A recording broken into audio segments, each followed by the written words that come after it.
Can you give me what I need? Just give me what I want, baby. Can you give me what I need?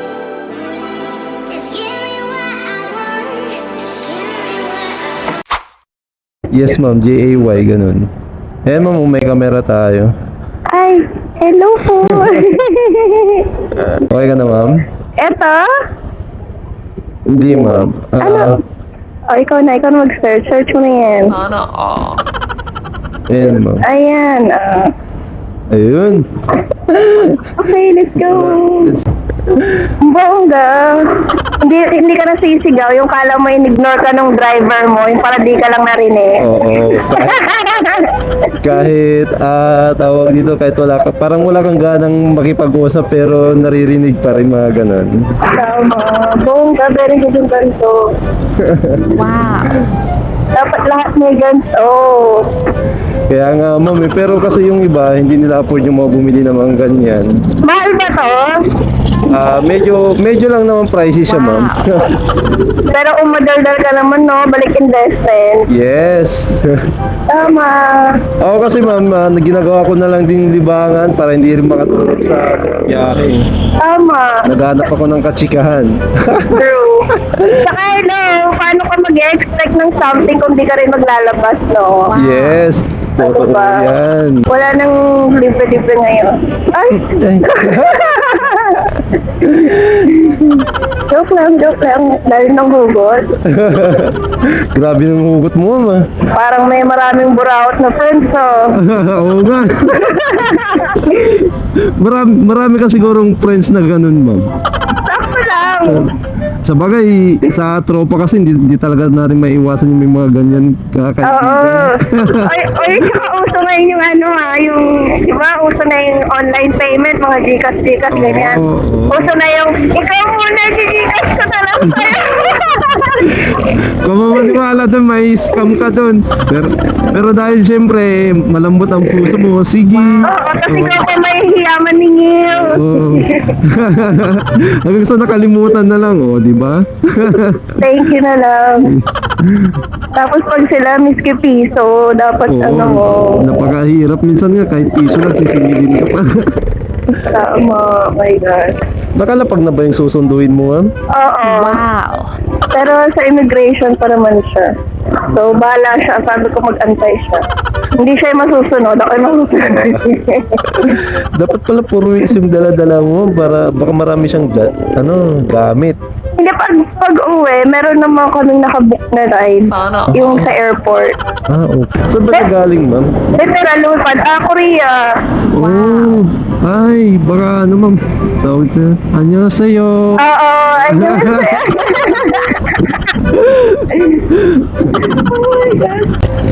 Ikaw, ma'am, kumusta ka naman? Okay lang, kakauwi ko lang actually. Galing akong Sikihor. Wow. Sikihor. Oo. Ano yung province nyo? Hindi, wala, umiikot lang ako. Ikot-ikot lang ako. Travel ka lang din. Oo, pero dito lang local. Sana all. Oh. Siguro dami mo na napuntahan, ma'am.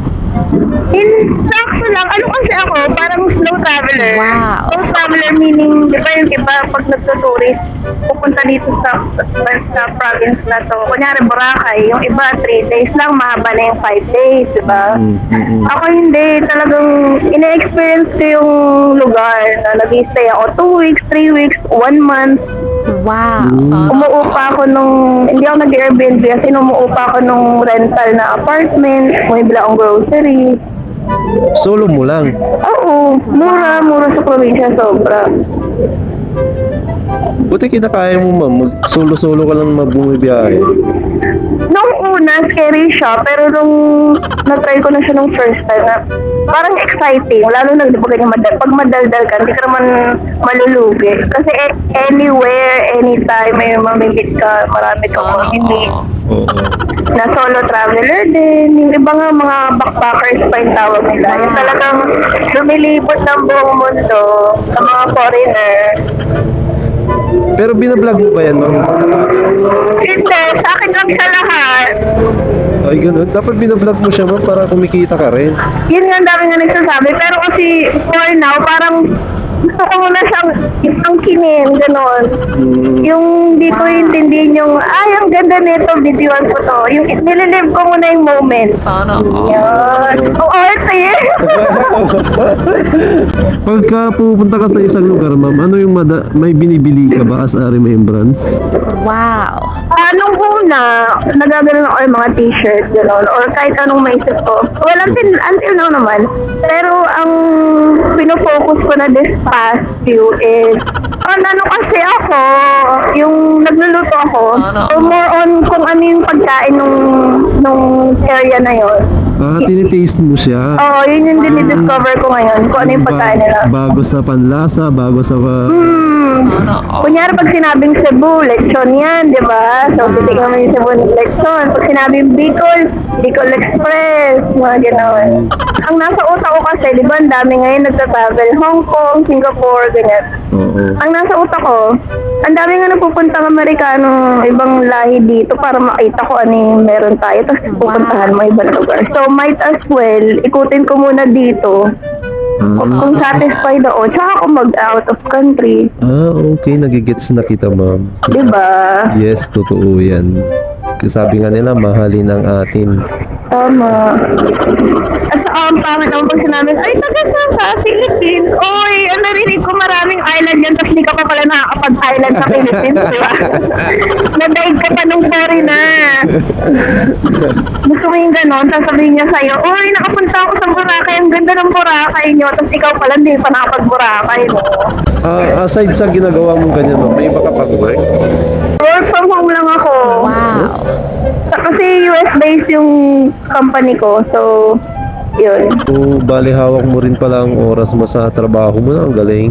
Oo, talaga naghanap talaga ako ng work from home. Talagang sinuyod ko bawat job street, bawat kung mag-work from home. Kasi ang dami na-take na time eh, di ba? Kung gusto mo magandang trabaho dito, pupunta ka, BGC, Yeah. Makati, pamasahe pa lang, pagod ka na. Pati yung sahod mo, pagod. Baka wala ka pang matitira mo. Fly lang yung sahod mo. Oo. Buti yung mga friends mo, ma'am, hindi mo sila naahaya na sumama sa'yo. Kasi parang ang nangyari na kakaganon ko na yung friends ko na is yung kung nasan ako, Sana all. hindi siya hindi permanent friend, gano'n. Parang mostly yun naman nakikilala ko, kagaya ko rin. Yung mga friends ko before na mag-start ako nung ganto-ganto, mga yung may pamilya na, may anak na, may asawa na, dalawa pa anak, tumatatlo pa.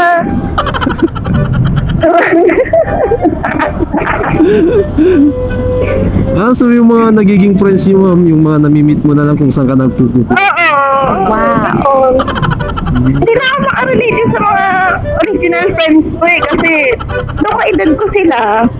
Pero may na sila. I mean, no judgment. Kung yun yung gusto nila, kung doon sila masaya, sure. Wow. Minsan nalilito na nga akong, ano ba, late na ba ako? Or nauuna lang sila? Ano ba to? Kasi dumadalawa, tatlong anak na eh. Malapit mo nang matapos ang paglilibot mo sa Pilipinas, ma'am. Sana all. Hindi naman, pero kasi ang hirap piliin nung hindi pa sikat. Kasi hindi siya sikat, yung wala kang reliable source kung maganda nga ba dito talaga. Maayos ba dito? May signal ba dito? Kasi sa nature of work ko, ang puhunan ko yung signal eh. Wow. So habang nagta-travel ka, ma'am, nag-work ka rin after... Sana Kasi all. panggabi ka, di ba? Oo, 10-7. So kapag nagpapahinga ka, pwede mo siyang i-ano sa work mo. Wow. Pero maganda naman kasi sa work ko, hindi siya kagaya dito na pag work ka lang, di ba? Oh. Sa work ko, kapag tapos ka na, okay na. Magantay ka na lang ng logout mo. Quota ka ba, ma'am, sa calls? Wala, hindi ako calls kasi ko paano ba to? Nalalaman yung ginagawa sa work eh. Paano ba sabihin? Business Development Manager. Wow. Ganon. Kumbaga yung sa company ko, tapos kunyari, kunyari kukunin namin si Jollibee, gano'n, kunyari si Jollibee. Oo. Kakausapin ko yung decision maker ni Jollibee. Kunyari, decision maker ni Jollibee is yung CEO, gano'n. Wow. Ako yung representative ng company ko. Ako yung magko-close ng deal, gano'n. Sana all. Okay, I got it. So, Happy naman ma'am sa job mo. oo, kasi kaninain ko talaga, work from home talaga. Para nga, imbes na yung remaining hours ko na magre-ready ka, babiyahe ka, Sana all. maaalat mo sa ibang bagay. Parang ngayon lang lumamig, no? Di ba dapat sa December na malamig? Yes, totoo ma'am. Na-late yung weather. Ito nga kaya nga sinuot ko yung mainit yung gantong tela. Mainit ba yan ma'am? Parang hindi naman ma'am. Mainit yung tela niya. Parang sando lang siya. Ay, hindi yung sa braso, oo. Yung sa braso manipis lang. Pero yung sa katawan. Ilan taon ka na ba ma'am? Pwede bang malaman? Ano? 24. Wow. 24? Oo. Para ka lang 18 ma'am. Diba? Sabi rin sa akin sa work ko, biscuit sa flight, pag nakakuha ko, may kasama daw ba ako? Ano ang minor? Sana all. Okay po, hindi ko alam kung ikakatuwa ko ba yun o ano.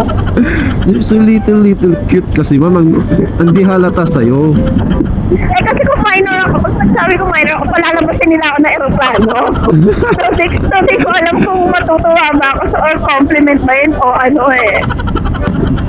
24 na ako, pero 18 yan. 18 ako nag-start mag-work full time. Di ba pwedeng magaling ka lang mag-alaga sa katawan nun, no? Kaya nagmumukha. Tama, ano yan? Asian genes. Wow. Asian genes. Ano yung endorse mo? Hindi, kasi diba parang aside from other people around the world, pag Asian, parang mas bata ka sa edad mo. Wow. Usually. Depende na lang kung stressin mo yung sarili mo, bala ka na sa buhay mo. Pero, biologically, naturally, oh, may ganun. Artsy? So, okay ni. Doon mo naman na-meet yung naging jowa mo, ma'am? Sa pagta-travel mo? Wow. Ay, hindi ako hindi ako nagsijowang Pinoy eh. Wala lang, kasi personal take, pagkaedad ko, 24, tapos 24 yung lalaki. Kasi usually, diba sabi, mas matured daw yung babae. Marami namang Pinoy ng mga pogi, ma'am, ng mga loyal, ma'am. Ay, ano yun po yung pogi, mas maraming problema yun. Mas maraming problema pag pogi. Minsan pag pogi, mas ano ka pa eh. May intimidate ka pa na po, sobrang alaga naman ito sa sarili. So, bakla ba to? Joke lang, joke. Kasi ganun eh, di ba? Yung mas, I mean, nothing wrong with it kung alagaan mo yung sarili mo. Pero may iba na mas high maintenance pa yung lalaki kaysa sa babae. Yes. Marami yan. Marami akong kilalang ganyan, ma'am. So, ito, sa taas ba ito? Arrival dito Arrival. ata sa baba. Sa baba. Pero alam ko doon eh. Alam na alam. Doon sa ilalim. Yun, nakarating din tayo, ma'am. Salamat sa magandang daldalan natin ngayong gabi. Thank you po. Ito na lang. Kasi ganun din eh. Lalakad din ako. Ayan. Ayan. Ito pa. Thank you po. Bye-bye ka naman, ma'am. So, alright mga ka-rides, no? Sobrang daldal ni ma'am. Ang kulit niyang, usap, makuwela siya, guys. So, ingat sa'yo, ma'am.